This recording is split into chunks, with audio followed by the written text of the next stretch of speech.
VIP System. Chapter 3. First Adventure. The days passed with Eman gradually adjusting to his new life. The woman, whose name he learned was Amanda, continued to care for him with the same warmth and affection. Her daily routine fascinated him. She would wake up early, let him bottles of milk, and then head out to the farm. Eman spent his days exploring the limited confines of his crib, listening to the sounds of farm life, and watching Amanda whenever she was around. He observed that Amanda was not just beautiful, but incredibly hardworking. Despite her modest attire and the visible wear and tear of her clothes, she always had a smile on her face. Eman admired her resilience and felt a growing desire to protect and support her in the future. One day, while Amanda was outside, Eman managed to pull himself up to a standing position by holding onto the side of his crib.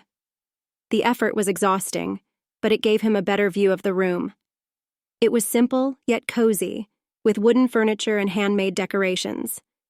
There was a fireplace in one corner, and shelves filled with various jars and trinkets lined the walls. The scent of herbs and freshly baked bread lingered in the air. Eman's attention was drawn to a window gap through which he could see a portion of the outside world. Fields of green stretched out, dotted with patches of cultivated land and grazing animals. He saw other people working in the fields, their laughter and conversations carrying on in the breeze. His curiosity grew stronger each day. He longed to be outside, to explore this new world and learn more about it. But for now, he is confined to his crib, his body too weak to venture out on its own. That evening, as Amanda returned from the fields, she brought with her a small, glowing orb. He remembered the first time he saw it. It was magical. It's a magic tool that lights up whenever the area is getting dark. There were no batteries and no intricate mechanisms. It just lights up. Magic was real in this world, and he could see it firsthand. His determination to learn and grow stronger intensified. If magic was possible, then there was a chance he could learn it too. He just needed to be patient. That night, as he lay in his crib, Eman dreamed of the future. He imagined himself growing up, learning to use magic. The path ahead was uncertain, but for the first time in a long while, he felt hopeful. He was given a second chance, and he was determined to make it count. A year had passed since Eman had been reborn into this new world. His body, though still that of a child, had grown stronger. He could now easily pull himself up and stand inside his crib, a far cry from his initial helplessness. His curiosity had also grown, reaching a point where he could no longer contain it. He needed to see the world outside his small wooden prison. One morning, driven by this insatiable curiosity, he decided to escape his confines. He managed to place his right leg on top of the crib, and with considerable effort, forced his body up and over the edge. However, in his excitement, he miscalculated the height and fell to the ground with a thud. The impact was jarring, and he winced in pain as bruises formed on his tender skin. "Damn, that hurts," he mumbled softly to himself. But his determination outweighed the pain. He began to baby crawl towards the door, his heart pounding as if he had drunk several cups of coffee. This was his first real adventure since his reincarnation, and he felt a mix of excitement and fear. When he reached the door, he realized the handle was far out of his reach. He felt a wave of defeat wash over him. He tried to stand up and reach the handle, banging on the door in frustration. Just as he was about to give up, he felt the door move. His happiness surged back, but before he could react, the door slowly creaked open, and he fell forward, unable to catch himself. As he lay on the floor, he pulled himself up into a sitting position and felt the fresh air hit his face and body. He inhaled deeply, savoring the scent of the outdoors. When he opened his eyes, he saw a vast field stretching out before him, its end nowhere in sight. Workers dotted the landscape, their laughter and shouts carried by the wind. His eyes widened as he noticed the workers using magical powers and enhanced physical abilities. Some plowed the soil with a wave of their hands, while others planted crops with incredible speed. Some even used their super strength to handle multiple tools simultaneously, plowing several lanes of soil at once. Eman's heart pounded with excitement as he wondered what abilities he might possess when he grew up. Without realizing it, he had started to crawl forward again, now at the edge of the wooden stairs leading down from the house. He lost his balance and tumbled forward, a cry escaping his lips as he prepared for the painful impact.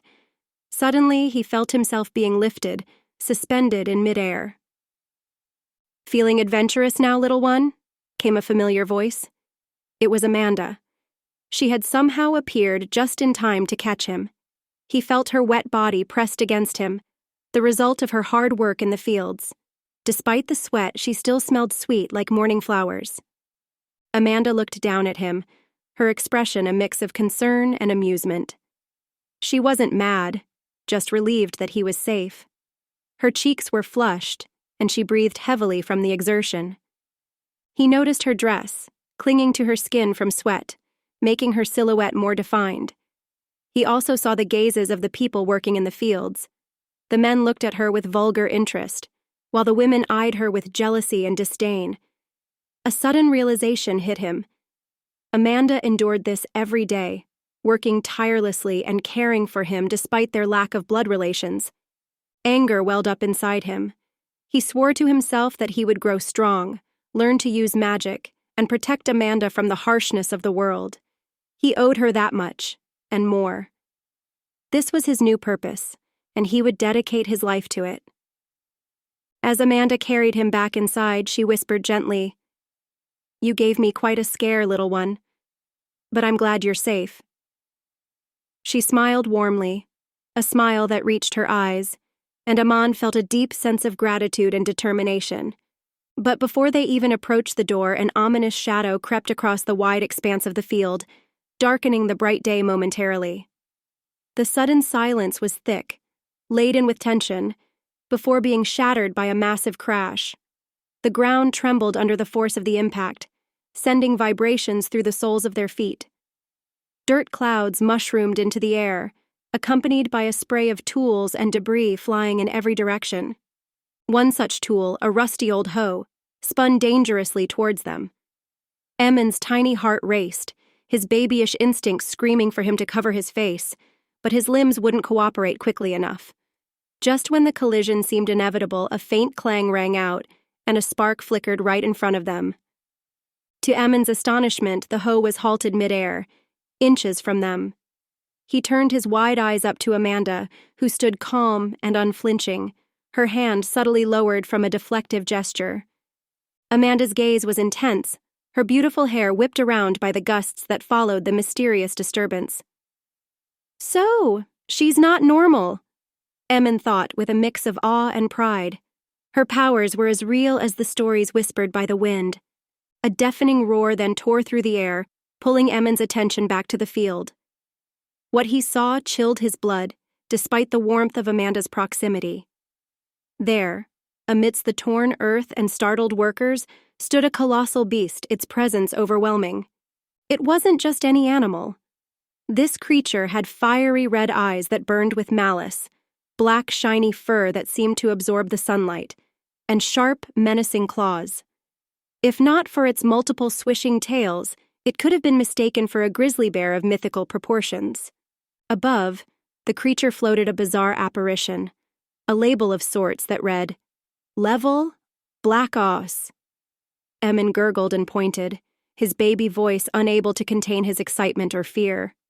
"Ooh," he exclaimed, drawing a glance from Amanda. Seeing the thrill in his eyes, Amanda realized this moment was as much a revelation for him as it was a threat. "I guess he is your son after all," she murmured under her breath, her voice a mixture of wonder and resolve. Without hesitation, she scooped Eman up and sat down on the wooden stair step, positioning him on her lap so he could see the field.